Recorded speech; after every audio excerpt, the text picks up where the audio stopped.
Amado Dios, te damos gracias por la oportunidad de estar en medio de tu iglesia, Señor. Es y será siempre un privilegio porque tú estás aquí, Señor, en la compañía de millares de ángeles, Señor, en la congregación de los justos hechos perfectos, por tu preciosa sangre, Dios.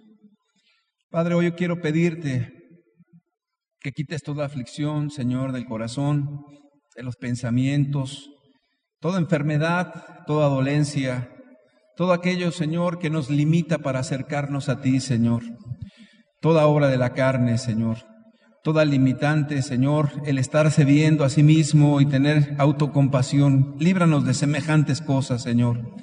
Que nuestros pensamientos te busquen, Señor. Que nuestra alma te alabe. Que tengamos una sed y un hambre de ti cada vez mayor. Que nuestro corazón, Señor, te desee, Señor. Padre, quita de nuestra mente todo afán, toda ansiedad, toda preocupación, toda perturbación, toda obra demoníaca, venla a quitar, Señor, porque tú viniste, Señor, a deshacer las obras del diablo, Señor. Que nos acerquemos a ti con libertad, Señor. Que podamos hoy, Señor, estar en tu presencia gloriosa. Que seas tú con nosotros de principio a fin, Señor. Bendícenos hoy en este lugar, a los hermanos que están en el internet, a cada uno de ellos, Señor. Una bendición especial para todos aquellos que están en medio de tu iglesia, de tu casa, Señor. Para todos aquellos que tú has traído, Señor. Tú abras los cielos, Señor, sobre sus cabezas y tus bendiciones sean generosas y abundantes, Señor. Padre, hoy te necesitamos más que nunca, Señor. Háblanos con toda libertad en el nombre poderoso de Jesucristo, Señor. Amén. Bendito seas, Jesús. Bendito seas. Hermanos, vamos a hablar de un tema bien interesante, dando secuencia a lo de la iglesia de Corinto. Hoy vamos a hablar del tema del tabernáculo de David. Este tema lo hemos escuchado alguna vez por los hermanos predicadores en domingo, pero vamos a darle un énfasis diferente. Lo primero que quiero yo tomar es lo siguiente, antes de abrir las Sagradas Escrituras.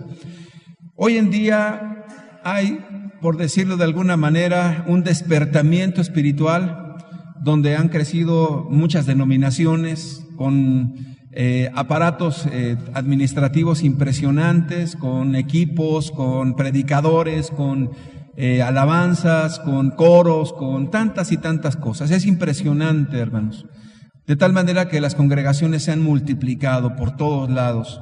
Sin embargo, a pesar de que hoy más que nunca se habla de Jesús, creo que es el tiempo donde menos se conoce a Jesús. Es contradictorio, pero es la verdad. Muchas personas están saliendo defraudadas de los grupos religiosos por una razón. La razón no es que no haya alabanzas muy vistosas, sí las hay. La razón es que no están siendo llevados a la persona de Jesucristo, hermanos. Hay tantas doctrinas como denominaciones, muchas de ellas muy raras, pero todas ellas tienen que ver con la carne, tienen que ver con cuestiones de vive, haz, disfruta, tú eres un rey, tú eres una persona exitosa, una persona próspera, todo lo que tú haces Dios lo va a bendecir, lo va a multiplicar, te va a ir bien, Dios va a arreglar tus problemas, Dios te va a sacar adelante y todo lo que tú le quieras poner allí. Pero la verdad, si vemos la segunda diapositiva, si se comienza a escarbar de una forma metafórica obviamente en el corazón de los hombres, la verdad es que los fundamentos donde descansa esa fe, la fe de la gente que está en esas congregaciones, en esos grupos, te darás cuenta que tiene que ver con muchas cosas, tiene que ver con actividades, tiene que ver con ministerios, tiene que ver con logros, tiene que ver con números y con cuestiones que el hombre ha alcanzado y ha encontrado, pero realmente no encuentras a Jesús. Yo quiero hoy dirigirme no a esa gente que viene de allá afuera, sino a nosotros. Nosotros podemos también estar en la misma condición, hermanos, preocupados por muchas obras, preocupados por que el ministerio en el cual Dios te ha puesto salga muy bien, o que de repente tengas muchas actividades, o estés metido en tus problemas familiares, en tus preocupaciones muy personales, pero lo único que va a hacer la diferencia en nosotros va a ser cuánto estamos descansando y conociendo a Jesús. Si nosotros tenemos a Jesús, créeme que hay un fundamento sólido. porque ese fundamento permanece. Pero cuando Jesús no está en nuestra vida, y no me estoy refiriendo a un conocimiento intelectual, no me estoy refiriendo a conocimientos de la Biblia, ni me estoy refiriendo si estamos en la iglesia correcta o no, me estoy refiriendo a tu experiencia, a mi experiencia con Dios. Si tenemos de Jesucristo y Jesús nos está siendo revelado por el Espíritu Santo, por las Escrituras, entonces nuestra vida está en esa quietud, aunque haya problemas. Cuando hablamos de quietud, puede ser que tu casa se esté moviendo, se esté zarandeando, que los problemas económicos vengan, que la salud no sea la mejor, y puedes añadirle a esa lista muchas cosas. Pero si Jesús está, creo que nuestra vida está yendo de más a más y de una bendición a otra mayor, hermanos. ¿Qué te quiero decir con todo esto? Que tú debes de preocuparte más por tu relación con Jesucristo y de estarlo conociendo cada vez más. Y como resultado, como fruto, tener esa bendición en lo que haces. Ya sea familia, ya sea trabajo, ya sea ministerio, ya sea lo que Dios te haya llamado a hacer. Pero no es más importante lo que Dios te llamó a hacer que el que te llamó. Jesús es lo más importante, hermanos. Jesús es el centro de nuestra vida. Entonces necesitamos que esa verdad esté en nuestro corazón. En Juan capítulo 8, en el versículo 32 nos dice: y conoceréis la verdad, y la verdad, ¿qué? Os hará libres. ¿Y a qué libertad se estará refiriendo? Sabemos que esa es la libertad del pecado, obviamente, hermanos. Pero yo quiero decirte que Jesucristo mismo es la verdad. La verdad. Jesús es el fundamento. Él es la verdad. Si nosotros vamos siempre buscando a Jesús, a esa verdad, créeme que nuestra vida se va transformando de gloria en gloria. Muchas veces cuando nosotros no estamos viendo a Jesús, contemplando su gloria y su poder en nuestra vida, a nuestro favor, podemos caer en un hoyo terrible, donde todas son rutinas, formas, donde todo es cansancio, agotamiento. Imagínate para una madre de familia que tenga que estar desde temprano haciendo comidas y luego trabajando para hacer los quehaceres de casa y luego otra vez volver a hacer comidas y luego otra vez ir por los hijos al colegio y estar haciendo las tareas con ellas, con ellos, y después tener un tiempo con los hijos y luego otra vez volver a hacer quehaceres, y así todos los días, a excepción del día de reposo, que para muchas mamás a veces no existe el día de reposo por los hijos. ¿Qué es lo que ocurre? La persona puede hundirse en una desesperación y decir: esto no es lo que yo pensaba que era el cristianismo, o esto, la verdad, ¿será Dios? ¿Cuántas confusiones pueden venir? ¿Cuántas ideas? ¿Cuántas cosas? ¿Por qué? Porque la vida tuya está rodeada de muchas actividades y compromisos, y muchas de ellas muy rutinarias. Necesitas mirar a Jesús, contemplar que en todo hay una razón, un propósito. Cada vez de que yo me siento nublado en alguna área, hermanos, en la que tú quieras, cansancio, cuando me veo rodeado de muchos conflictos, siempre pienso una cosa: realmente Dios es el que tiene todo bajo control. Y si Dios me está llevando a esta forma o a esta manera de vida, Dios quiere que aprenda algo de Él, no de la circunstancia. ¿Y qué cosa puedo aprender de Él? Puedo aprender muchas cosas. Puedo aprender que Él no se agota. Puedo aprender que Él sigue vigente en mi corazón. Puedo aprender que lo sigo amando más que todas las cosas. Puedo aprender que Jesucristo vive y reina en mi corazón, hermanos, y que a pesar de lo que mis ojos vean y mis sentidos perciban, Jesús sigue siendo glorificado en mí. Y eso es maravilloso, hermano, porque eso te produce vida. Él es el camino, la verdad y la vida. Entonces conoceréis esa verdad, y esa verdad continuamente te hace libre. Continuamente el diablo quiere ponerte en una circunstancia donde parece que tú estás olvidado de Dios, donde parece que las cosas son rutinarias y muertas, pero no es cierto, hermanos. Aún en la peor rutina de todas las rutinas, si tú sigues contemplando a Jesús, tu vida es transformada, hermanos, tu vida es cambiada, tu vida es glorificada. ¿Cuántas veces ese hombre celestial que estuvo encerrado y que lo pusieron a hacer todo tipo de actividades para que él se fastidiara, estuvo expuesto a lavados de cerebro, lo mismo que Richard Wurmbrand? ¿Y qué fue lo que los hizo victoriosos en eso? La contemplación y la revelación de Cristo en sus vidas, a pesar de la circunstancia. Tú y yo podemos caer en cansancio, en lo que quieras, problemas con el marido, si tienes un marido inconverso, en alguna situación muy particular que creas que te está ciclando ya.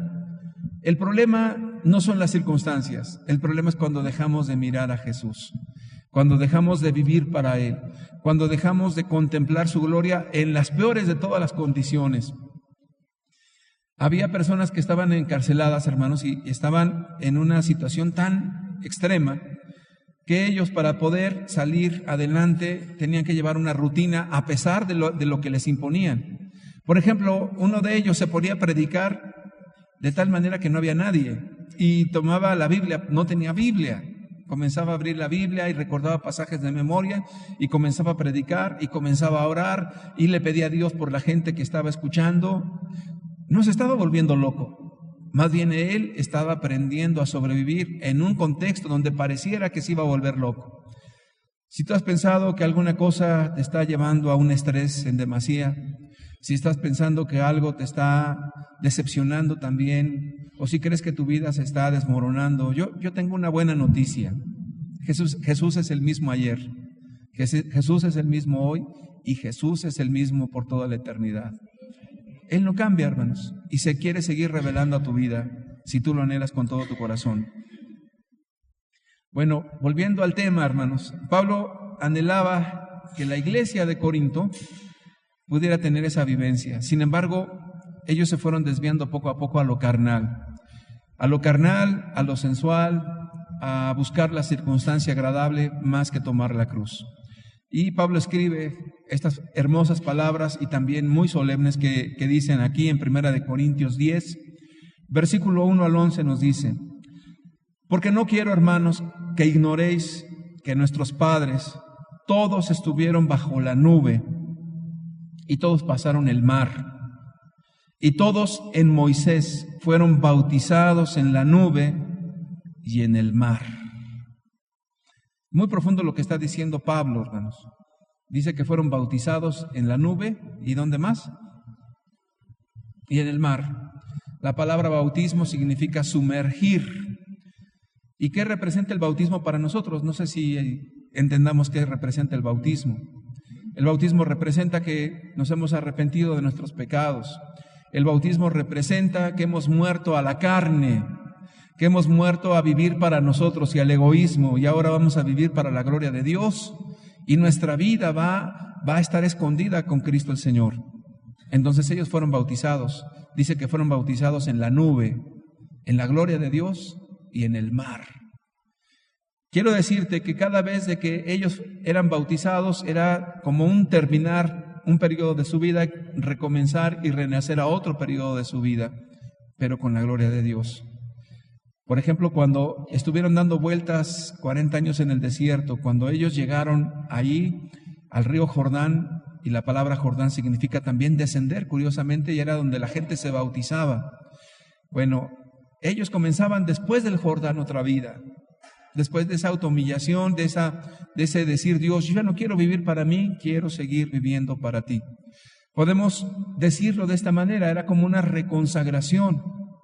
Llega el momento en que uno se siente, hermano, tan, ¿cómo te puedo explicar? Dios me dé la gracia para explicarte. Se siente uno como que ya cayó en una rutina, en una pesadez, en un fastidio, en una cuestión rutinaria, en una cuestión ya como mecánica de todas las cosas, como que necesitamos deshacernos de eso y volver otra vez a tener una reconsagración, un momento especial, una revelación con Cristo, un momento, un toque del Espíritu Santo a nuestras vidas. Y ellos lo tuvieron.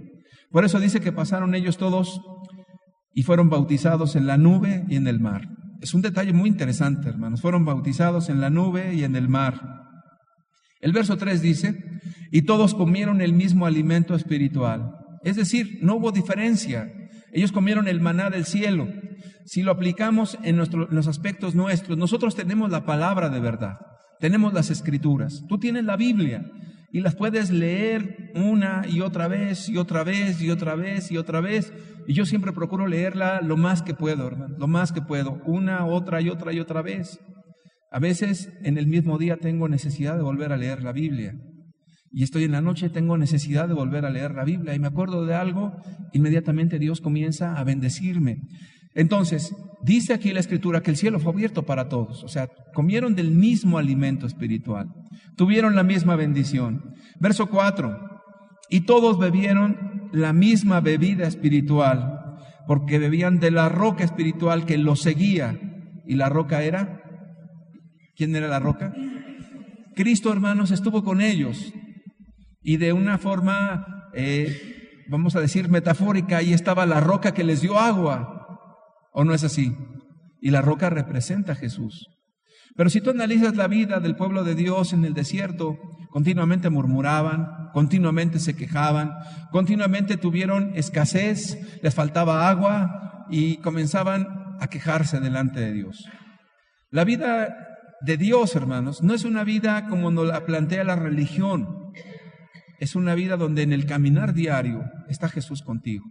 Lo que tú estés viviendo, no importa lo que sea, si eres obrero, si eres una persona que te dedicas al campo, si eres plomero, si eres albañil, si eres ingeniero, no importa.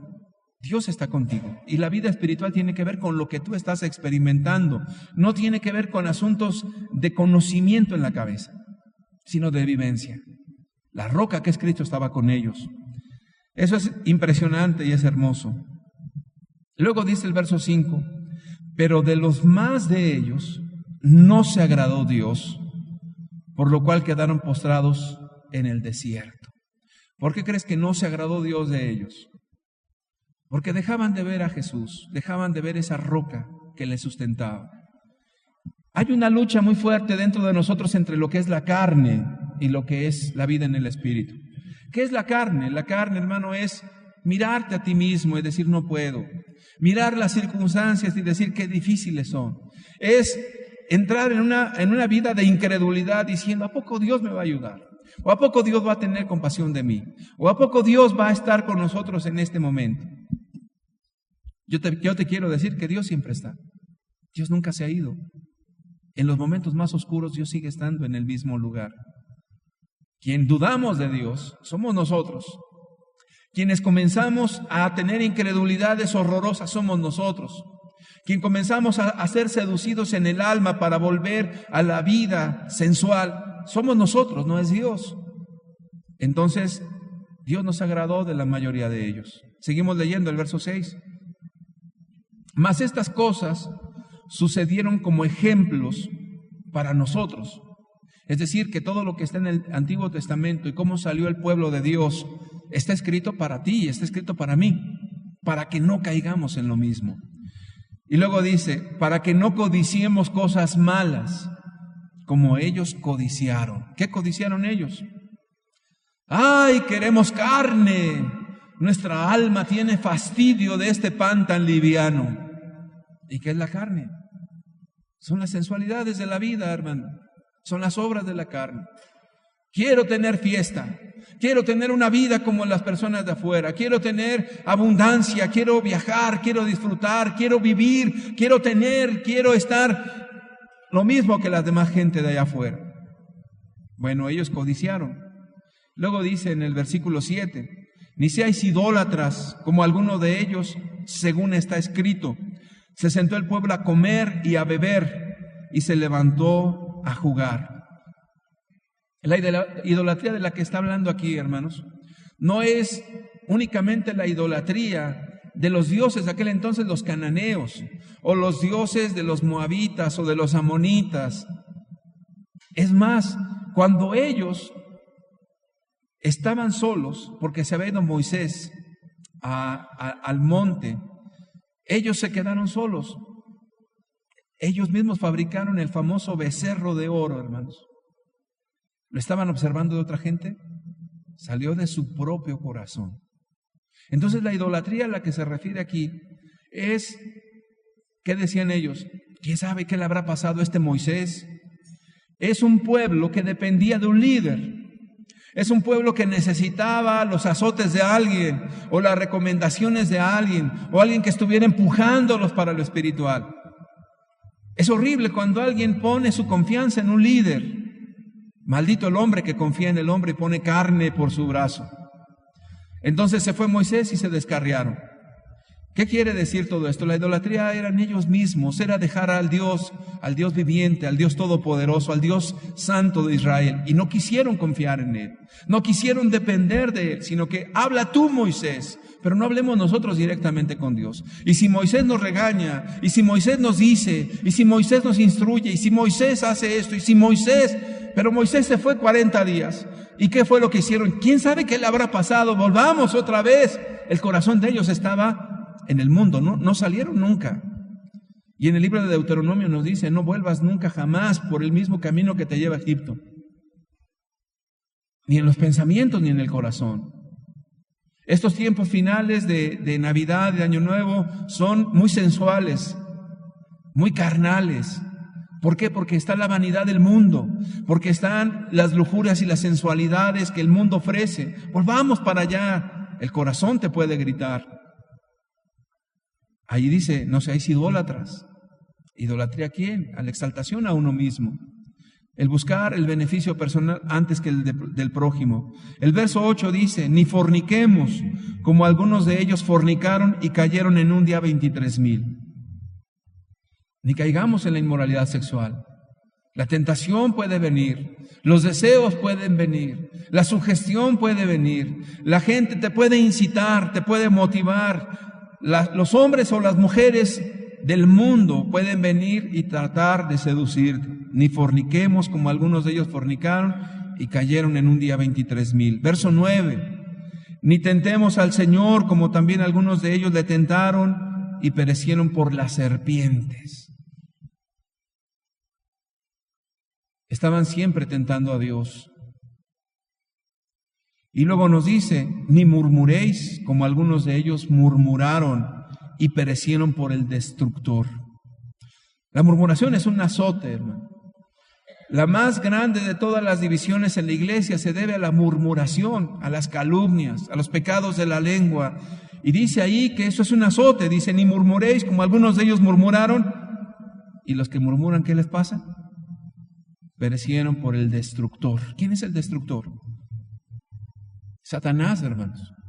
Entonces el que empieza a murmurar en la iglesia del hermano contra el hermano, del líder o de alguna persona, pero no para hacer el bien o para que la iglesia viva en santidad, sino para estar carcomiendo el alma de la gente y envenenando, la maldición viene inmediatamente. Todo lo que se tiene que hablar, hermanos, es para hacer el bien a otra persona, siempre. Pero ahí dice, ni murmuréis. Verso 11, y estas cosas les acontecieron como ejemplo y están escritas para amonestarnos a nosotros, a quienes han alcanzado los fines de los siglos. Es horrible lo que pasó ahí. Toda la generación se perdió. Toda esa gente, hermanos, en su incredulidad y en la dureza de su corazón, no entraron a la tierra prometida. Solamente Josué y Caleb. Es tremendo, pero hay un trasfondo bien importante. Dios te dice, así como ellos caminaron en el desierto, así también tú estás en un desierto. Y así también tú estás en un mundo muy difícil, donde las tentaciones son muy cruentas, donde las pasiones se pueden desbordar y donde tú puedes vivir en una vida doble o en hipocresía y también Dios te va a juzgar.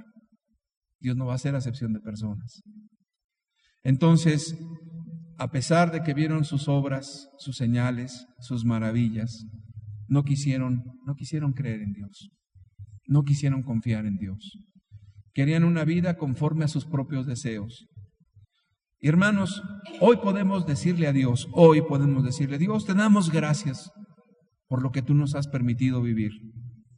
Si estás pasando por un momento de necesidad económica, a pesar de la condición económica, yo te amo. A pesar de lo que estoy viviendo, tú eres lo más importante.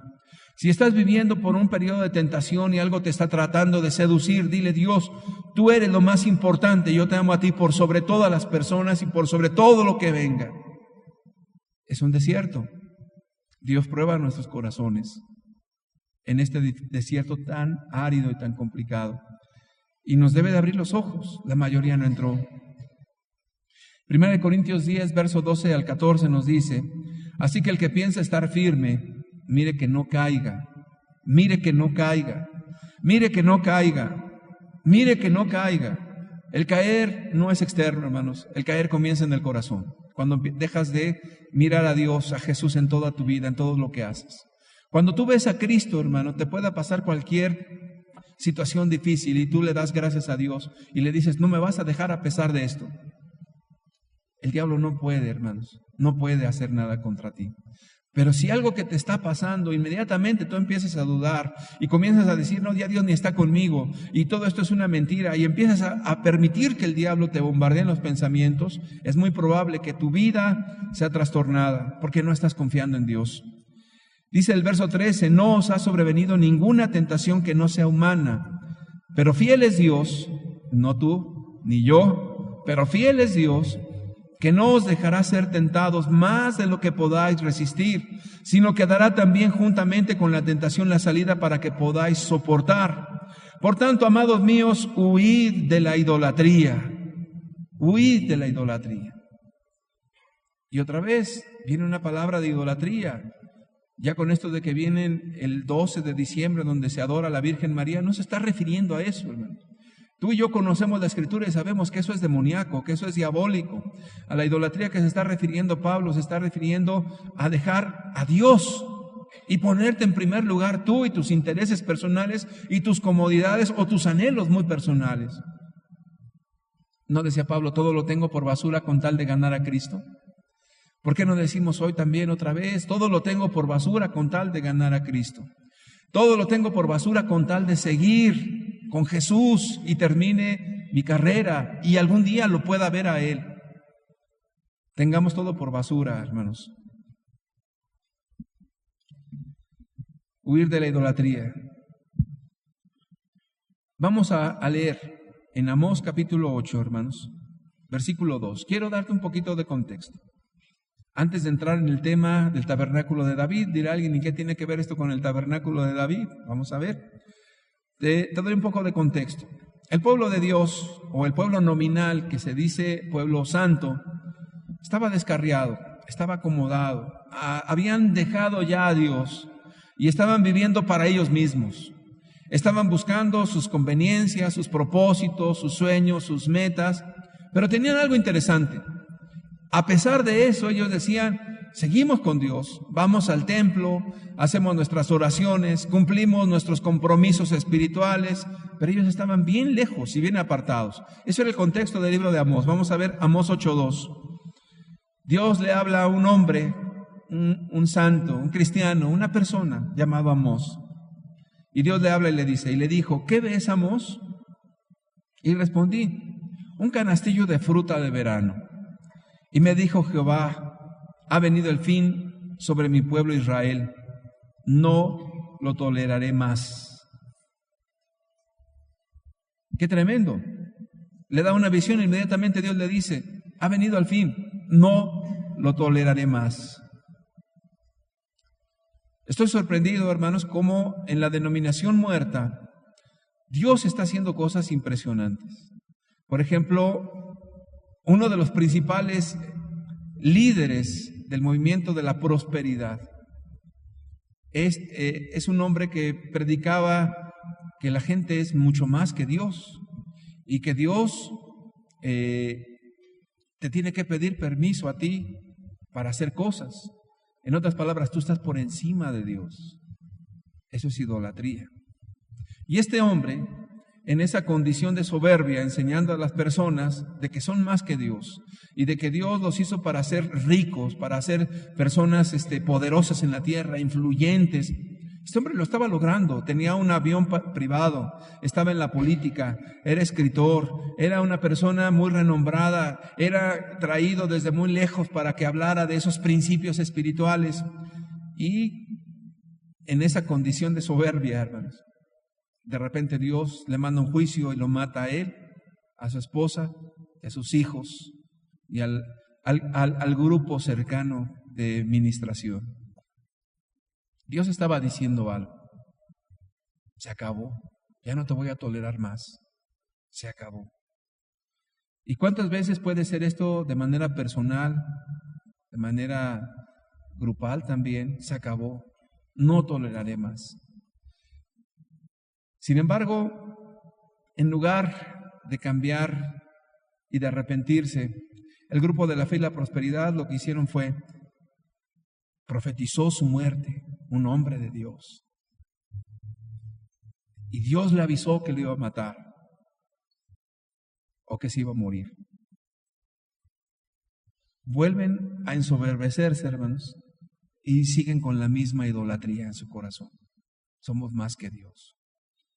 Dios está indignando y está indignado contra la denominación muerta y contra los grupos, hermanos, que no quieren caminar con Él, que prefieren estar acomodados con un líder, con un grupo, pero no quieren en verdad tener una relación personal con Jesús y caminar en esta vida como se hizo en el pueblo de Dios en el Antiguo Testamento.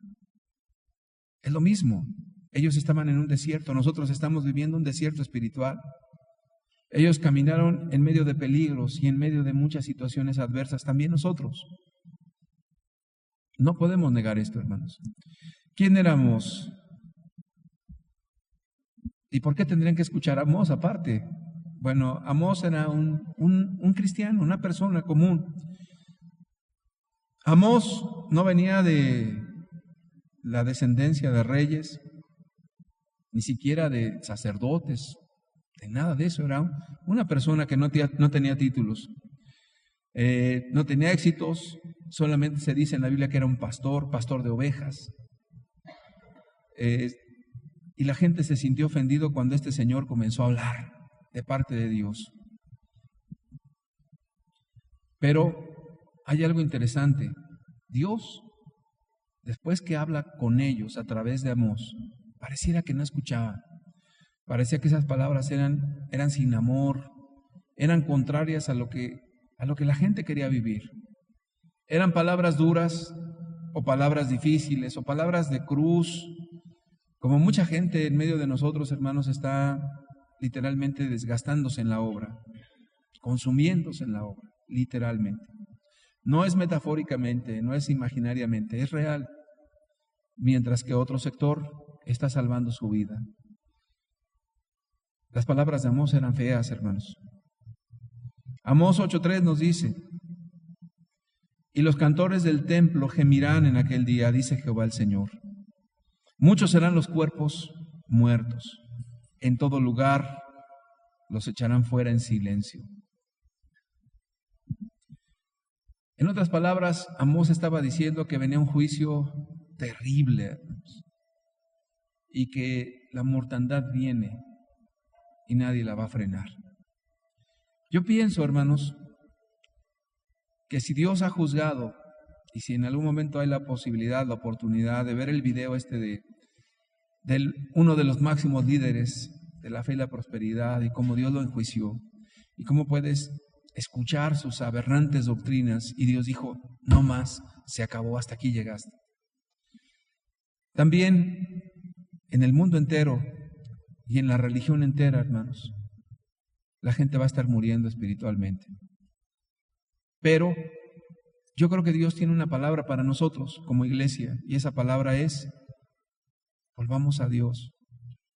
¿Y qué es volver a Dios? Dirá alguien, porque no me he arrepentido, no he creído en Dios, no he estado en las reuniones. Volver a Dios significa, hermanos, perder tu vida y hallarla en Cristo. Significa que tú escuches la voz personalmente de Dios, que ya no tengas un intermediario, que ya no esperes a Moisés que se fue allá al monte 40 días y que tú personalmente puedas oír a Dios y que tú personalmente seas movido por el Espíritu Santo a servir en lo que el Espíritu te está llevando a servir. Y que no te cruces de brazos y digas, bueno, es que a mí nadie me dice nada, bueno, es que a mí no me presionan, y es que a mí no me dicen esto o aquello. Y es que cuando una persona está motivando a otra a punta de amenaza o a punta de fuerza, donde, oye, si no vienes temprano, oye, si no eres responsable en esto, oye, si no pones atención en el ministerio que estás haciendo, oye, si eres muy negligente en las cosas que Dios te ha encomendado, créeme, no es el hombre el que te va a quitar, va a ser Dios mismo. Es Dios el que lo va a hacer. De allí que, hermanos, es una obra del Espíritu Santo. Aquí no nos ha mandado nadie a hacer nada. Si a ti Dios te puso en la alabanza, no fue el hombre, fue Dios. Y tú tienes que ser una persona que en verdad le dé la gloria a Dios en lo que estás haciendo. Y busques más de Dios. Si Dios te puso en la dominical, no te puso el hombre, no te puso carne y sangre, te puso Dios. Si eres una persona que estás yendo a ministrar a un grupo lejos, no te mandé yo, jamás a nadie he mandado. Pero el Espíritu Santo sí. Él pone la carga, Él pone el sentir, Él pone el querer como el hacer. Él pone todo, hermanos. Él pone la compasión, Él pone el celo, Él pone todo. Y créeme, Dios está ávido. Está ávido. Dios está ávido, hermano. Pero cuando no hay oídos para oír, podemos decir, bueno, yo estoy bien, estoy acomodado, estoy tranquilo. Dios quiere levantar una iglesia poderosa en estos días, hermanos. Poderosa no por el hombre, no por la carne, no por la fuerza, no por la organización. Poderosa, hermanos, porque conoce a Dios. En el libro de Isaías, capítulo 30, verso 29 nos dice: vosotros tendréis cántico como de noche en que se celebra Pascua, y alegría de corazón como el que va con flauta para venir al monte de Jehová, al fuerte de Israel. Vosotros tendréis cántico. ¿Cuándo salió el pueblo, hermano? Salió en la noche, salió de Egipto en la noche, salió apresuradamente, comió el cordero con hierbas amargas. Esa es la Pascua. Es que Dios pasó por alto la maldad de su pueblo, lo perdonó y lo limpió y lo sacó de Egipto y se gozaron en Dios. En otras palabras, Dios a su iglesia la va a levantar, hermanos, y la va a pulir y la va a perfeccionar y la va a llenar de su Santo Espíritu y la va a capacitar. Pero si escuchas la voz de Dios, si no escuchas la voz de Dios, pudieras tú depender del hombre. El hombre te tiene que empujar, o te tiene que motivar, o el hombre te tiene que estar forzando para hacer algo. Eso es una maldición, hermano. Aquí quien nos motiva es el Espíritu Santo. Y debemos de hacer las cosas mejor para Dios. Y si Dios te puso en una rutina en tu familia, con tus hijos pequeños en crianza, y ahí estás muriendo, pues muere con mucha fe para Jesucristo, porque estás levantando una descendencia para Él. Si estás teniendo una situación muy difícil allí entre tu familia y tu matrimonio se está viniendo abajo, o tus hijos están en una actitud de rebeldía terrible, no temas. Si tú crees en Dios, eso va a ser la luz para los incrédulos, porque entonces van a decir, mira, a pesar de los problemas sigue en pie, a pesar de lo que está viviendo sigue amando a Dios y está en paz. Será una luz que nadie puede apagar. Dios glorificará su nombre en su iglesia, hermanos. Pero ¿cómo vivía entonces la denominación? Vamos a ver Amós 8, versículo 4 al 6. Oíd esto, los que explotáis a los menesterosos y arruináis a los pobres de la tierra, diciendo, ¿cuándo pasará el mes y venderemos el trigo y la semana y abriremos los graneros del pan y achicaremos la medida y subiremos el precio y falsearemos con engaño la balanza para comprar los pobres por dinero y los necesitados por un par de zapatos y venderemos los desechos del trigo? ¿Cómo estaban ellos pensando? Ya viene el tiempo de negocio. Ahorita la gente va a tener necesidad y entonces les vamos a achicar la medida, les vamos a vender poquito y caro y nosotros vamos a enriquecernos y vamos a hacer mucho dinero y vamos a estar a nuestras anchas y vamos a tener todo lo que queremos. ¿Cuál era su meta, su idea y su sueño? Vivir el mundo, vivir todo lo que tienen, gozar. Como aquel hombre que dijo, alma mía, muchos bienes tienes para muchos días, gózate, come, alégrate. Y Dios le dijo, necio, porque esta noche vienen a pedir tu alma y lo que has provisto, ¿de quién será? En otras palabras, Dios, hermanos, no se enoja porque disfrutes la vida, pero buscad primeramente el reino de Dios y su justicia y lo demás vendrá por añadidura. Si es problema cuando tú buscas la añadidura como lo más importante. Es Dios lo más importante. Es Jesús lo más importante. Sigue diciendo la Escritura, Ay de los reposados en Sión y de los confiados en el monte de Samaria, los notables y príncipes entre las naciones, a los cuales acude la casa de Israel. Pasad a Calne y mirad, y de allí a la gran Hamat, descended luego a Gad de los filisteos. Ved si son aquellos reinos mejores que estos reinos, si su extensión es mayor que la vuestra, oh vosotros que dilatáis el día malo y acercáis la silla de iniquidad. Es decir, hermanos, ya había una cuestión de decir, ¿a poco eres diferente a los del mundo? El pueblo o la iglesia ya era muy similar al mundo, en sus valores, en sus comercios, en su conducta, en su forma y trato, y vivían exactamente igual que la gente del mundo, pero conservaban algo, su religión, su religión. Hoy, hermanos, Dios está llamándonos a dejar esas cosas. No se está refiriendo a que dejes tu trabajo, ni se está refiriendo tampoco a que no te esfuerces por conseguir un ascenso, ni está diciendo que es malo que hagas o quieras para tu familia. No, lo que está diciendo es que pongas en primer lugar a Dios, que entiendas ese equilibrio que Dios nos ha dado tan bueno, tan santo, que hermanos, en ninguna denominación lo vas a encontrar. Las famosas prioridades de un cristiano, no las ves en las iglesias del mundo, hermanos, no las ves en la denominación cristiana, no la ves en la metodista, no la ves en la bautista, no la ves en ningún lado. ¿Qué es primero? Es Dios, y luego la familia, y luego la iglesia, y luego el mundo, y tienes que hacer las cuatro. Y que esa es una vida espiritual equilibrada. ¿Y cómo saber que Dios es lo más importante? Cuando todo lo que tú vives lo haces para la gloria de Dios. El corazón de un empresario está por ganar dinero, sí, pero no por avaro, no porque quiere comprarse un auto lujoso, sino porque sabe que a través del dinero se pueden hacer muchas cosas para el reino. Ganad amigos con las riquezas injustas, para que cuando éstas falten, os reciban de las moradas eternas. Una persona que vive para la gloria de Dios, o sea, su vida, su anhelo es que lo que yo vivo sea para Dios. Que lo que yo soy como ser humano en mis capacidades y en todo lo que tengo, le voy a dar la gloria a Jesucristo, porque yo solo soy administrador de los bienes que Él me ha dado, solamente, y le voy a dar cuentas a Él. Ese es el problema. Cuando he quitado a Dios, ya hay una idolatría a mi persona. Cuando quiero vivir a mis anchas para mí y lo único que estoy pensando son en mis problemas, en mis dificultades, en mi familia, en lo que yo tengo, en lo que me afecta a mí, pero Dios no es lo más importante. ¿Y por qué ocurren estas cosas en las denominaciones, hermanos? Y que también nosotros corremos el mismo riesgo, porque va pasando el tiempo y no vemos muchos cambios. Si de repente viene alguien y nos dice, ¿sabes qué? Que Cristo viene pronto y Jesús va a arrebatar a su iglesia. Estás como que dices, pues entonces yo me voy a preparar para que venga Jesús.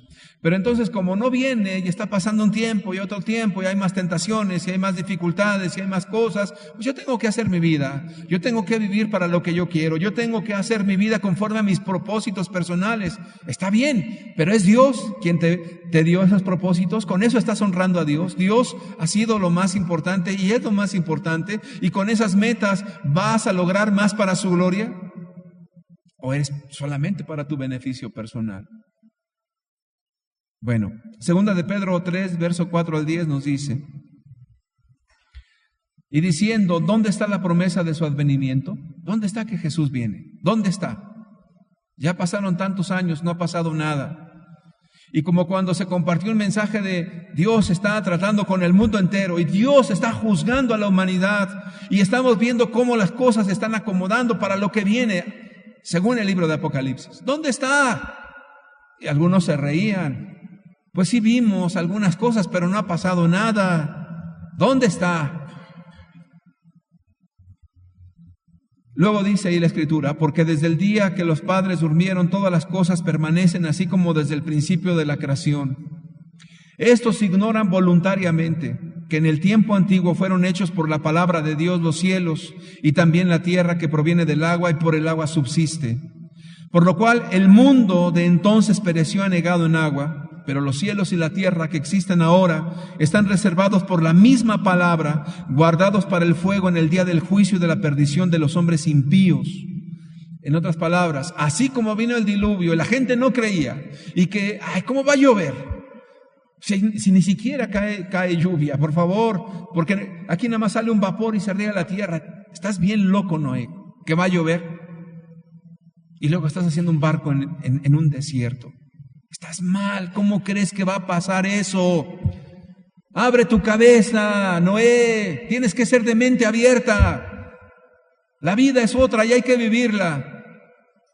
Y Noé no creyó a esas palabras, creyó a Dios y preparó el arca, aunque todo parecía indicar que no venía nada. Y dice la Escritura que por la palabra está también destinada esta tierra al fuego eterno. Y alguien dice, no va a pasar, tarda. Yo creo que esto no es cierto. Verso 8, la iglesia, hermanos, nosotros, mas, oh amados, no ignoréis esto, que para con el Señor un día es como 1000 años y 1000 años como un día. Verso 9, el Señor no retarda su promesa, según algunos la tienen por tardanza, sino que es paciente para con nosotros, no queriendo que ninguno perezca, sino que todos procedan al arrepentimiento. Pero el día del Señor vendrá como ¿qué? El día del Señor vendrá como ladrón en la noche, en el cual los cielos pasarán con gran estruendo y los elementos ardiendo serán deshechos y la tierra y las obras que en ella hay serán quemadas. Lo que está diciendo Pedro es lo siguiente: ese día va a venir y va a tomar a la gente por sorpresa. Ese día va a venir y va a venir como un ladrón en la noche. Pero lo más terrible de todo es que el mundo va a estar oscuro, pero la iglesia también va a estar dormida, hermanos. Y va a estar dormida porque la iglesia cree, no viene, tarda, falta mucho. Dicen que pasa y no pasa nada. Jesús viene, hermanos. Jesús viene. Él no es mentiroso. Jesús viene. ¿Qué hacía la iglesia en aquel entonces en los tiempos de Amós? Vamos a ver capítulo 6, verso 4 al 7. Duermen en camas de marfil. El marfil es muy caro, supongo. Y reposan sobre sus lechos y comen los corderos del rebaño y los novillos de en medio del engordadero. Gorjean al son de la flauta e inventan instrumentos musicales como David. Beben vino en tazones y se ungen con los ungüentos más preciosos. Y no se afligen por el quebrantamiento de José. Por tanto, ahora irán a la cabeza de los que van a cautividad y se acercará el duelo de los que se entregan a los placeres. ¿Cuál era el quebrantamiento de José? El quebrantamiento de José era que él padeció como cristiano a pesar de cualquier cosa. Él se mantuvo íntegro a su Dios porque lo amó y lo sirvió siempre, en cualquier momento. Cuando sus hermanos lo vendieron, él no se amargó contra Dios ni dijo, ¿por qué me pasa esto a mí? Sino él confió en Dios y se tomó de la mano de Cristo y no se apartó de él. Cuando él de repente le iba bien y ahora esa mujer que quiso adulterar con él se negó y fue a la cárcel por su piedad, fue quebrantado y muchos años estuvo en prisión. Él vivió, hermanos, de quebrantamiento en quebrantamiento, pero permaneció. Esa es la iglesia de Dios. Esa es la iglesia de Dios. No hay otra iglesia. Entonces, hay un grupo, hermanos, vamos a llamarlo denominacional, donde todo es bonito, son alabanzas, todo es precioso, pero no se tiene la vida que Dios agrada. No es Dios el primer lugar. No es la vida escondida en Cristo. Y por favor, hermanos, no malentiendan esta enseñanza. No hay nada de malo en comer y en beber. No hay nada de malo en buscar trabajar para esforzarte a tu familia. No hay nada de malo en que quieras salir adelante, siempre y cuando sea Dios el primer lugar. Siempre y cuando Jesucristo sea el centro de tu vida. Siempre y cuando en verdad todo esto nazca de un corazón limpio. Pero si el corazón está podrido, si la persona se ha apartado de Dios, si vive bajo las sensualidades, esto está en el corazón de los hombres. Y dice ahí que gorjeaban al son de la flauta y hasta inventaban instrumentos musicales y cantaban y alababan. Te pregunto yo, ¿está mal que se cante? ¿Está mal que se alabe a Dios? Yo digo que no. ¿Cuál era el problema entonces? El problema es que Dios no está buscando la alabanza de labios, hermanos. El corazón estaba lejos. No amaban a Dios. Su corazón no estaba en Él. Su vida no era un ferviente amor a Cristo Jesús. Ese es el problema de muchas personas. Si Jesús está en tu corazón y lo amas fervorosamente, come y bebe, regocíjate en Dios. Alábalo con todo tu corazón, con toda tu alma, mente y fuerzas. Glorifica a tu Dios que es hermoso. Pero si tu corazón se ha apartado de Dios y cantas alabanzas, si tu corazón se ha apartado de Dios y buscas las riquezas, si tu corazón se ha apartado de Dios y Él no es el centro en tu casa, todo lo que vivas y todo lo que estés haciendo es asqueroso ante Dios. Porque lo dejaste, porque te apartaste de Él, porque ya no vives para su gloria, ya no lloras con Él, ya no te gozas en Él. Ese es el problema real de esa generación. Pero Dios siempre manda a sus santos profetas a hablar a la iglesia y a los que se han desviado. Amós capítulo 7, verso 12 y 13 dice: y Amasías dijo a Amós, vidente, le dice un líder espiritual a este hombrecito que Dios le dice, ve y habla, y le dice, vidente, vete, huye a tierra de Judá, y come allá tu pan y profetiza allá. Y no profetices más en Betel, porque es santuario del rey, capital del reino. En otras palabras, lo que estaba diciendo es, vete, yo creo que tú estás aquí también por dinero, vete a la tierra de Judá, vete, huye, no prediques, no profetices aquí, no hables. ¿Por qué no querían oír? No querían oír, no querían a Dios, hermanos. No querían a Dios. Necesitamos a Dios. Amar a Dios es el todo de nuestra vida. Vivir para Dios es nuestra gloria. Imagínate, hermano, como dijo San Pablo, si Cristo no resucitó, vana es nuestra fe. Comamos y bebamos, que mañana moriremos. No hay más. ¿Te imaginas, hermano, haber pasado situaciones difíciles en tu matrimonio, situaciones difíciles con los hijos, situaciones donde te negaste muchas cosas en el mundo y haber pasado problemas y situaciones y al final te pierdes también? ¿Cuál era el asunto? El asunto no es padecer. El asunto es permanecer a Dios, en Dios, y amarlo a Él al precio que sea. Comienzas en Dios y terminas en Dios. Porque dice la Escritura que muchos comenzaron en el Espíritu y terminaron en la carne. ¿Y qué es empezar en el Espíritu, hermanos? Yo quisiera de verdad tener palabras suficientes. Permanecer en el Espíritu, comenzar en el Espíritu, es tener el Espíritu Santo de Dios, que es amar a Dios con todo tu corazón, en lo que sea, en la riqueza y en la pobreza. Porque Dios no es solamente un Dios que te está diciendo que es malo tener dinero, es malo tener riquezas. No, eso no es el problema.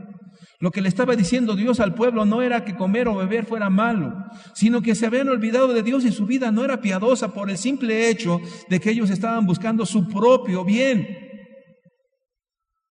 ¿Te imaginas que se nos diga, comenzamos en el Espíritu y acabamos en la carne? Acabar en la carne significa terminamos sin Dios. Es horrible eso, hermano. Nuestra gloria es Jesús. Si algún hombre debe de alabarse y gloriarse, alabes en esto, en conocerme y entenderme que yo soy Jehová. Esa es nuestra gloria, hermanos. Ningún líder es nuestra gloria. Ninguna persona es nuestra gloria. Esta gloria se llama Jesucristo. Empecemos con Él y terminemos con Él. Que si coméis o bebéis o hacéis otra cosa, lo hagamos para la gloria del Señor Jesús. Que el Espíritu Santo nos hable a todos, hermanos. Amós 8, versículo 10 al 14 dice: y cambiaré vuestras fiestas en lloro, y todos vuestros cantares en lamentaciones, y haré poner cilicio sobre todo lomo, y que se rape toda cabeza, y la volveré como en llanto de unigénito, y su postrimería como día amargo. He aquí vienen días, dice Jehová el Señor, en los cuales enviaré hambre a la tierra, no hambre de pan ni sed de agua, sino de oír la palabra de Jehová. E irán errantes de mar a mar, desde el norte hasta el oriente, discurrirán buscando palabra de Jehová, y no la hallarán. A veces oramos esa promesa de que Dios iba a enviar hambre a la tierra de la palabra, pero olvidamos el contexto. El contexto es la iglesia. El contexto es la iglesia nominal también. Todo aquel que se llame cristiano en las denominaciones también. Si no se ama a Dios por sobre todas las cosas, la palabra que se predique no va a producir bendición en los corazones. La gente va a cambiar su lloro, sus alegrías y sus fiestas en lamento, porque no produce vida, porque la vida está escondida en Cristo, hermanos. Y las predicaciones no traen a Jesús al corazón. Las predicaciones son un medio, pero el alma que busca a Jesús desesperadamente sabe que en Cristo está el alimento, sabe que en Cristo está la bendición, sabe que en Cristo va a encontrar todo, y sabe que en Jesús ya está en santa paz. Porque cuando la gente se divide y anda buscando, no, mira, es que estos hablan de esto, no, mira, es que estos hablan de aquello, no, me conviene más porque aquí tienen mejor doctrina, y me conviene más acá porque ellos se ve que tienen más razón. El único que tiene razón se llama Jesús, hermanos. Y el que ha encontrado a Jesús ha encontrado la vida y está completo en él. Pero cuando alguien anda deambulando, buscando por todos lados buenos líderes y buena palabra, y líderes que tengan revelaciones y cosas de ese tipo, ya está fracasada la persona. Solamente Jesús puede dar vida, nadie más. Buscarán palabra y no la iban a hallar. Verso 13. En aquel tiempo las doncellas hermosas y los jóvenes desmayarán de sed. Los que juran por el pecado de Samaria y dicen: por tu Dios, oh Dan, y por el camino de Berseba caerán, y nunca más se levantarán. ¿Nos describe algo, hermanos, de lo que estamos viviendo hoy en día? Lo describe perfectamente. Pero todavía no llegamos al tabernáculo caído de David. Adorar en espíritu y en verdad. Todavía no llegamos. En ese mismo contexto, hermanos, en ese mismo contexto, donde hay un pueblo que se apartó en la carne, en pos de las vanidades, en pos de las murmuraciones. En este contexto de hoy, y en este contexto que tú y yo estamos viviendo, Amós 9:11 dice: en aquel día yo levantaré el tabernáculo caído de David, y cerraré sus portillos, y levantaré sus ruinas, y lo edificaré como en el tiempo pasado. ¿De qué está hablando este versículo tan profundo? En aquel día yo levantaré el tabernáculo caído de David, y cerraré sus portillos, y levantaré sus ruinas. Vamos a ver a qué se refiere. Te está citando a David y te está hablando de un contexto. Vamos a ver ese contexto, porque es una profecía de Amós para estos tiempos. Segunda de Samuel 6, versos 12 y 14, vemos de qué estaba hablando. Fue dado aviso al rey David diciendo: Jehová ha bendecido la casa de Obed-Edom y todo lo que tiene a causa del arca de Dios. Entonces David fue y llevó con alegría el arca de Dios de casa de Obed-Edom a la ciudad de David. Y David danzaba con toda su fuerza delante de Jehová, y estaba David vestido con un efod de lino. La historia es la siguiente, hermanos. David le dicen: oye, ¿has visto cómo Dios ha bendecido la casa de Obed-Edom y todo lo que tiene por el arca que está en su casa? ¿Y qué representa el arca? El arca, hermanos, representa la presencia de Dios. O en otras palabras, oye, ¿has visto cómo ha bendecido al hermano tal? ¿Y cómo Dios está con él? ¿Y cómo lo ayuda en todo? Inmediatamente David, que anhelaba a Dios, dijo, vamos a traernos el arca de allí de la casa de Obed-edom y la traemos a la ciudad de David. Y entonces comienzan a danzar y comienzan a brincar y a gritar y a hacer fiesta. Necesitamos el arca aquí en la ciudad para que todos vean la gloria de Dios y conozcan esa gloria. Pero ahí en el caminar, de repente ahí llevan una carreta jalada por bueyes y trepan el arca, hermanos, como si fuera una caja o un baúl. Y entonces ahí van y dice la escritura, la historia. La Biblia nos dice que los bueyes comienzan a desfallecer.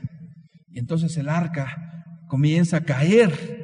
Y entonces un hombre llamado Usa la detiene para que no se caiga el arca, para que no se decaiga el arca de Dios. Es como si yo dijera, yo le voy a ayudar a Dios para que no se caiga esta obra. Inmediatamente Dios hace un juicio en el acto y mata a este Usías. Y entonces como que todos se quedan impresionados. ¿Qué pasó? Si queremos su gloria, si queremos bendición, si queremos que el arca del santo esté en la ciudad para que todos sean bendecidos, ¿por qué Dios lo quebrantó? La respuesta, hermanos, está en Primera de Crónicas 15, verso 13. ¿Por qué Dios mató a Usa? Primera de Crónicas 15, 13 nos dice, pues por no haberlo hecho así vosotros la primera vez, Jehová nuestro Dios nos quebrantó por cuanto no le buscamos según su ordenanza. En otras palabras, hay una profundidad en lo que te estoy hablando impresionante, hermano.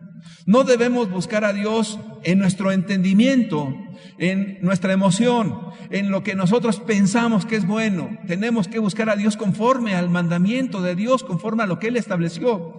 ¿Y cómo se tenía que mover el arca?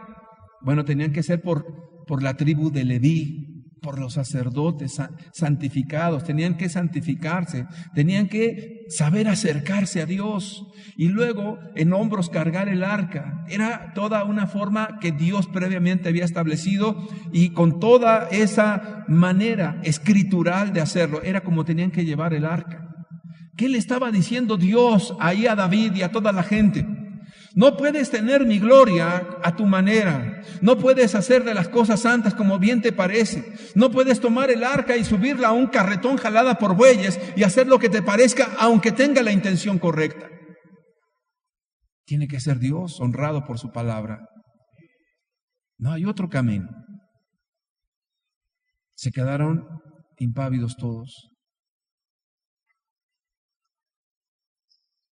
Y cuando Amós está profetizando que él va a levantar el tabernáculo caído de David, lo primero que Dios tiene que restaurar de nosotros es el conocimiento de la palabra.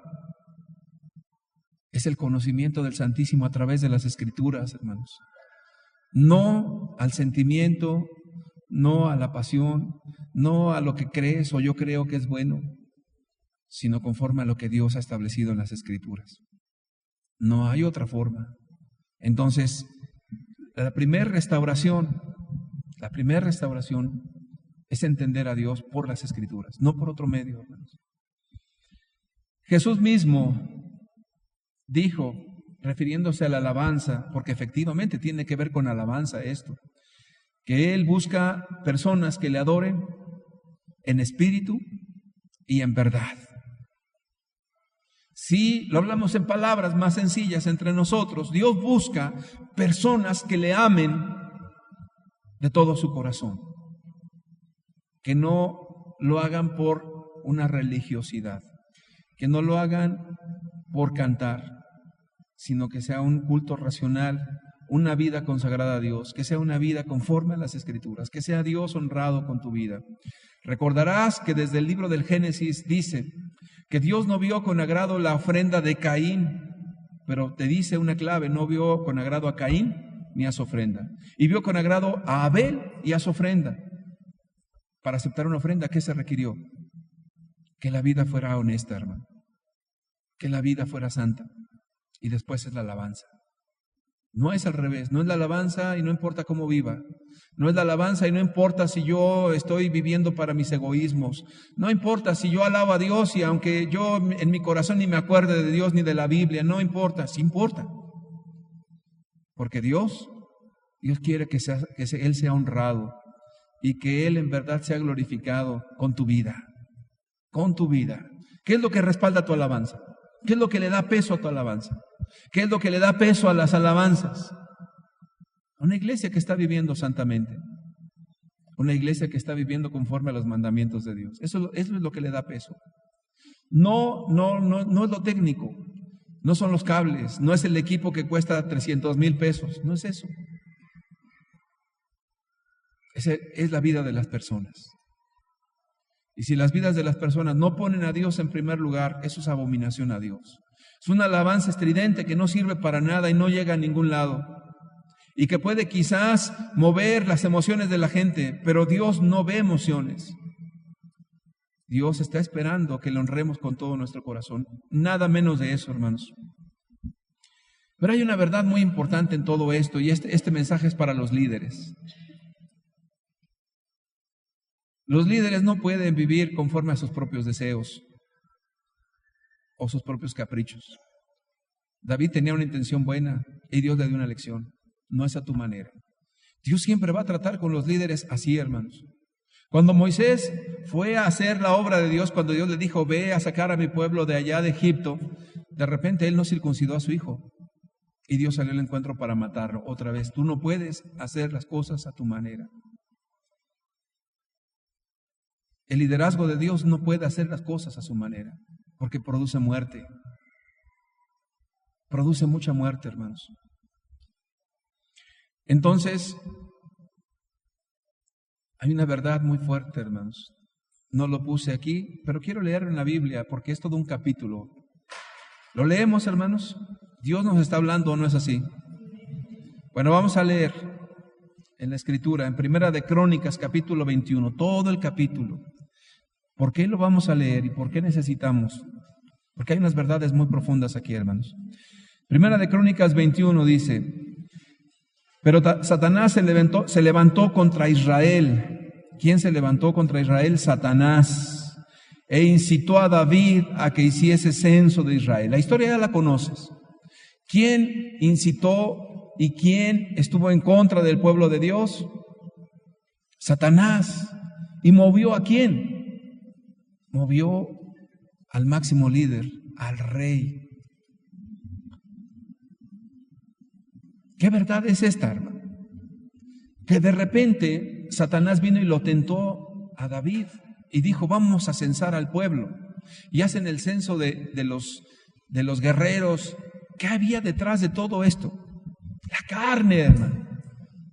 Mira qué fuertes somos y qué poderoso está nuestro ejército. Me llama tanto la atención, hermanos, que cuando un líder se pone necio a hacer algo que Dios no le mandó, pero su carne está allí, siempre trae muerte. Fíjate lo que dice más abajo. Verso 2, y dijo David a Joab y a los príncipes del pueblo, id, haced censo de Israel desde Beerseba hasta Dan, e informadme sobre el número de ellos para que yo lo sepa. Fíjate el verso 3. Y dijo Joab, añada Jehová a su pueblo 100 veces más, Rey, Señor mío. ¿No son todos estos siervos de mi Señor? ¿Para qué procura mi Señor esto? ¿Que será para pecado a Israel? Mas la orden del rey pudo más que Joab. Salió por tanto Joab y recorrió todo Israel y volvió a Jerusalén y dio la cuenta del número del pueblo a David. Y había en todo Israel 1,100,000 que sacaban espada, y de Judá 470,000 hombres que sacaban espada. Joab le dijo, mi señor, te añada 100 veces más. ¿Para qué vas a hacer esto? Esto va a ser para pecado. Tuvo advertencia David. El Espíritu Santo siempre va a advertir a la persona cuando va a pecar. A los líderes Dios les advierte, les da palabra profética antes de que caigan. ¿Para qué vas a hacer esto? ¿Qué razón hay? Dios te añada 100 veces más y ese es tu problema. ¿Qué había en el corazón de David en ese momento, hermanos? La pura carne, la pura emoción. No era Dios. Que Dios levante líderes santos en medio de nosotros, temerosos de Dios, de hacer cosas, hermanos, que desagraden a Cristo. Que Dios tenga compasión de nosotros. Y luego viene un juicio tremendo, hermanos. Un juicio tremendo. Verso 11. Y viniendo Gad a David, le dijo: así ha dicho Jehová, escoge para ti o 3 años de hambre, o por 3 meses ser derrotado delante de tus enemigos con la espada de tus adversarios, o por 3 días la espada de Jehová, esto es, la peste en la tierra, y que el ángel de Jehová haga destrucción en todos los términos de Israel. Mira pues, ¿qué responderé al que me ha enviado? Pregunta el profeta. Tú sabes que escoge David. Mejor que caiga yo en manos de mi Dios y no en manos de los hombres impíos. Y viene mortandad, hermanos. Un hombre en la carne va a traer mortandad. Un hombre ciego como Saúl, que se apartó de la guianza del Espíritu Santo, va a traer muerte. Entonces vino mortandad al pueblo, y la espada de Dios estaba devastando.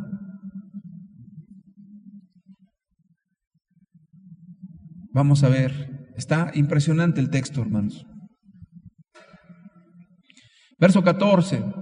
Y así Jehová envió una peste en Israel, y murieron de Israel 70,000 hombres. Y envió Jehová al ángel a Jerusalén para destruirla. Pero cuando él estaba destruyendo, miró Jehová y se arrepintió de aquel mal, y dijo al ángel que destruía: basta ya, detén tu mano. El ángel de Jehová estaba junto a la era de Ornán Jebuseo.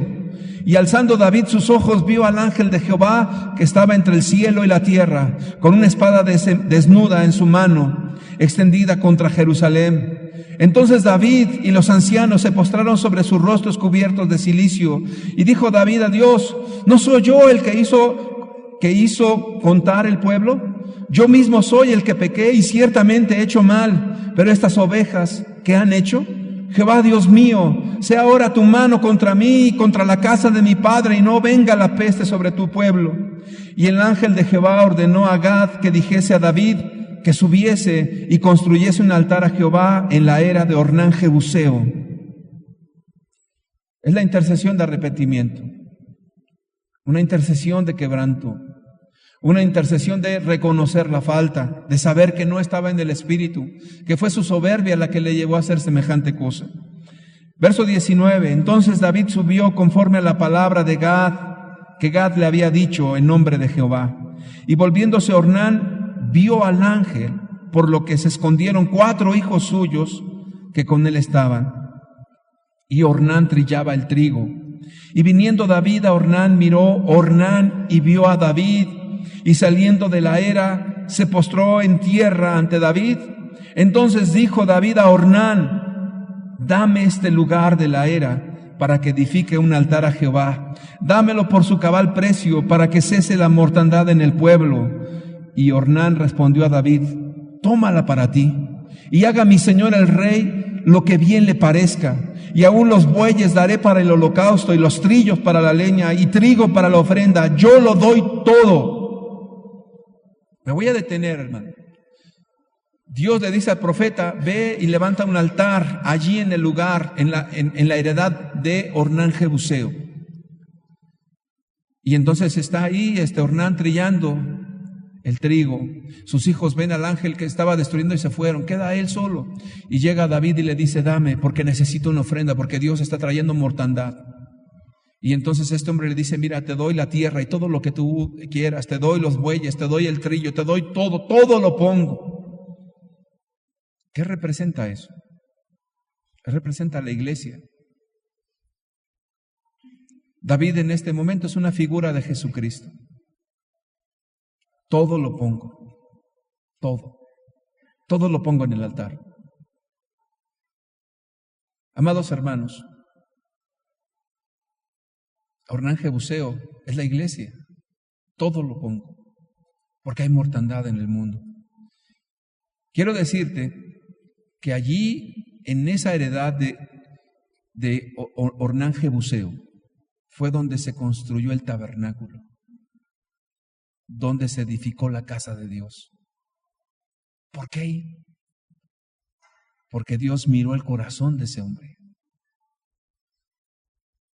Y allí, hermanos, se construyó el templo. Es impresionante. Allí se construyó el templo. porque lo dio todo. Si tú ves pasajes paralelos cuando se construye el tabernáculo de Dios, dice que el pueblo dio con un corazón dadivoso y ánimo pronto, y dieron hasta de más, y le tenían que decir, ya no des. ¿Por qué? Porque allí estaba la presencia de Dios, porque anhelaban a Dios. Yo honraré a los que me honran, dice la Escritura. Habla nuestro Dios. Dios honra a los que le honran. Queremos para nosotros, hermanos, que Dios habite aquí. Primero habrá que quitar la insensatez de los líderes y humillarse a Dios y decir, Dios, lo que tú digas.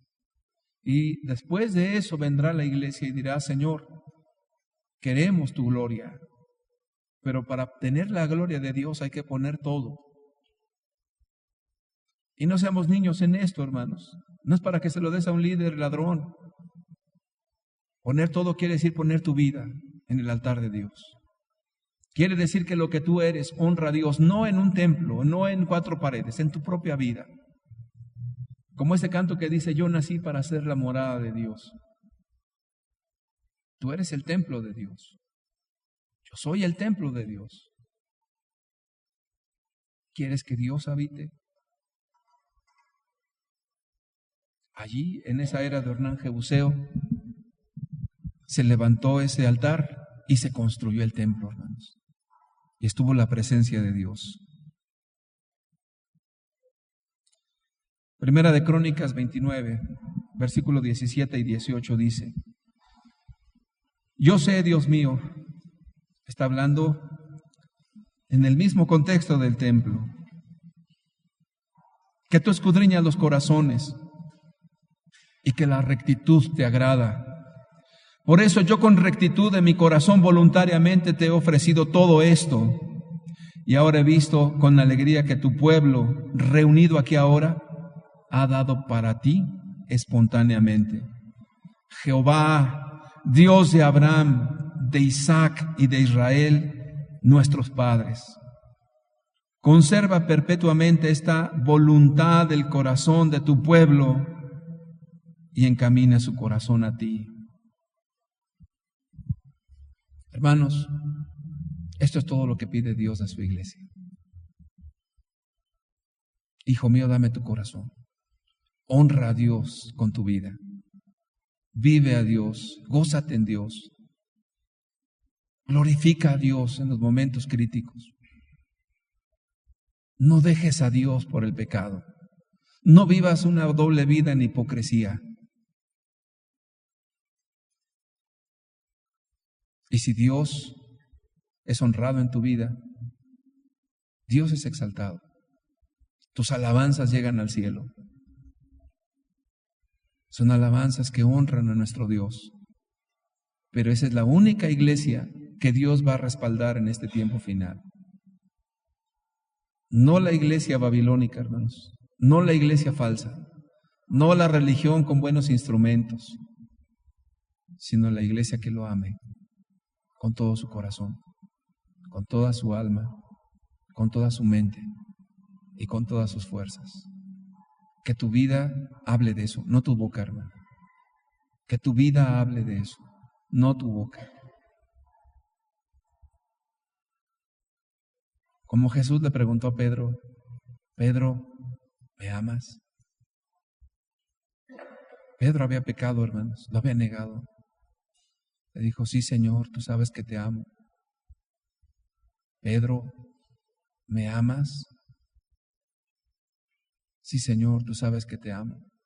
En la primera le dijo, apacienta mis corderos, en la segunda las ovejas, y en la tercera Pedro ya dudaba porque había pecado. Solamente se remitió a decir, Señor, tú lo sabes todo. Jesús sí sabía que lo amaba, hermanos. Al igual que Jesús sabe que lo amamos también nosotros. Conoce al Señor los que son suyos y apártese de iniquidad todo aquel que invoca el nombre del Señor. Esta es la alabanza, hermanos, que Dios quiere restaurar. Y este es el tabernáculo caído de David, que Dios va a levantar en su iglesia. Que se predica los domingos, pero no era para los del domingo. Es para su iglesia, hermanos. Dios restaurará el tabernáculo caído de David. Yo te quiero pedir que cierres tus ojos y vamos a entonar un canto, hermanos. Ese canto que dice que hay un pueblo que te ama.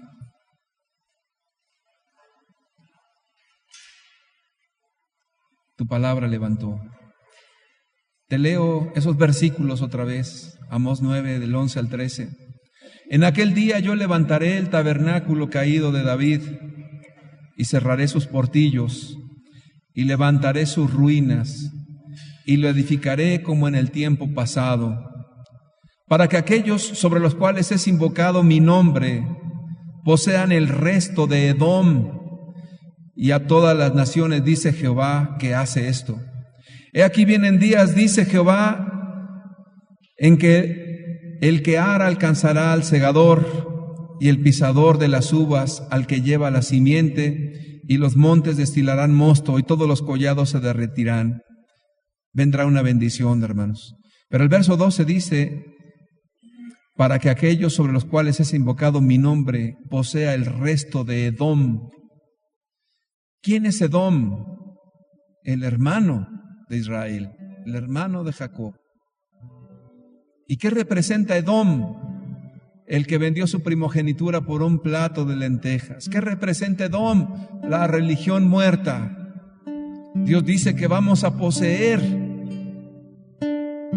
la religión de aquellos que Dios va a rescatar de allí, hermanos. Pero primero tendrá que restaurar el tabernáculo caído de David en medio de nosotros. Y es algo muy personal. No es grupal, es personal.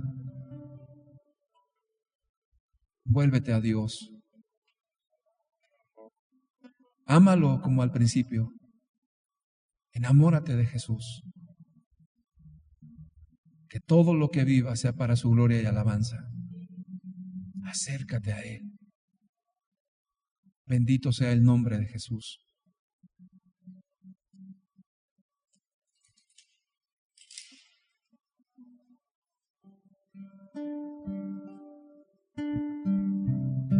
Amado Dios, cumple esta promesa en medio de nosotros, Señor. Tu palabra es verdad. Tu palabra es poderosa y hará todo aquello para lo cual la has enviado. Tu palabra no vuelve vacía, Señor. Tu palabra es como martillo que quebranta la roca. Bendito sea tu nombre, Señor. Podamos ofrecerte, Señor, sacrificio de labios que te honre, una alabanza pura que suba como incienso agradable delante de ti. Oraciones, Señor, de corazones consagrados a ti. Gente que te ame por sobre todas las cosas. Te damos toda la gloria hoy, Señor. Ven a tu iglesia. Tuya es, porque tú la compraste a gran precio. Tuya es, Señor, no de nadie, no de un líder o de unos líderes. Tuya es tu iglesia, Señor. Tú la ganaste en la cruz del Calvario.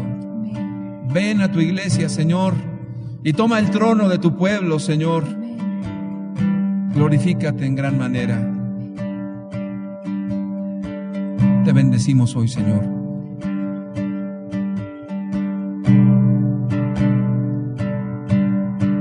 Hay un pueblo que te ama, tu palabra levantó, despertó de las tinieblas por ti. Hoy queremos servirte a ti y hacer tu voluntad. Da la luz a tu pueblo y libertad. Hay un pueblo que te ama, Señor. Pueblo que te ama, Tu palabra levantó, despertó de las tinieblas por ti. Solo por ti, Señor. Hoy queremos servirte a ti, servirte a ti, no al hombre, Señor. Da la luz a tu pueblo y libertad. En medio de tu pueblo, Ven, Señor, que tu luz queremos alcanzar y libera la mente del cautivo. Que tu gracia y poder atrae.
privilegio, Señor, vivir para ti. Como dice la Escritura, por vida o por muerte, tu nombre sea glorificado, Señor. Qué privilegio que nos hayas sacado de las tinieblas a tu luz admirable, Señor. Qué privilegio de caminar contigo en esta tierra, Señor. Qué privilegio haberte conocido, Señor. Y qué privilegio más grande, Señor. Cosas, Señor, que los antiguos no vieron, Señor. Padre, porque anduvieron errantes por el desierto, Señor, pero no alcanzaron esta promesa, Señor, de conocer al Mesías, Señor, y de estar contigo todos los días, Señor. Qué privilegio tan grande, Señor. La consumación de todos los siglos y tu palabra, Señor, dada, Señor, en la promesa a Abraham, Isaac y Jacob, Señor, de bendecirnos a nosotros, Señor, con tu Santo Espíritu, Señor.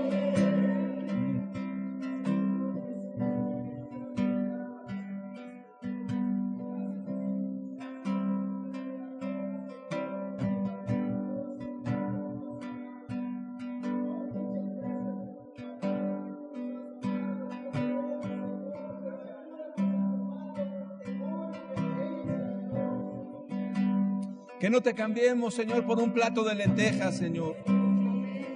Que no seamos Esaú, Señor. Líbranos de venderte, Señor. Líbranos, Señor, de cambiarte por un plato de lentejas, Señor. Ayúdanos, Señor, a mirar lo espiritual, Señor. Lo que ojos no ven, Señor. Ayúdanos a mirarte siempre, Señor. Lo que el mundo desprecia, Señor. Padre, esa vida eterna, Jesús. Ayúdanos, Señor, para mirarte en todos los días de nuestra vida, Señor.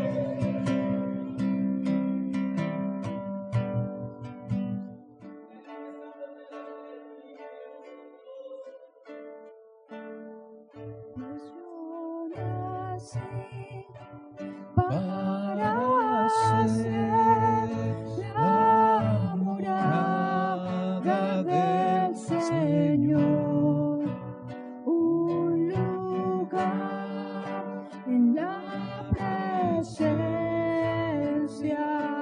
de Dios.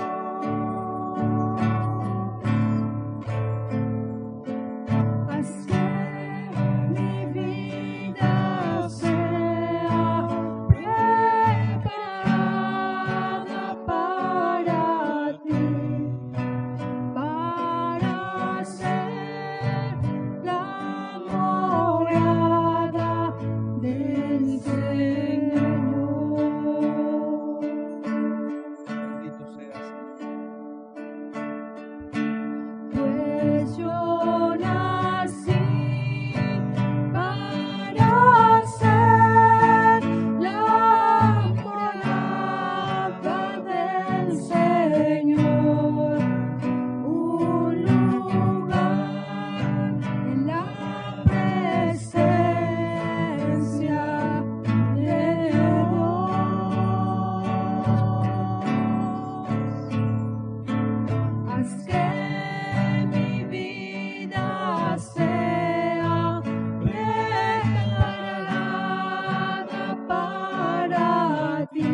Nada vale la pena si tú no estás, Señor.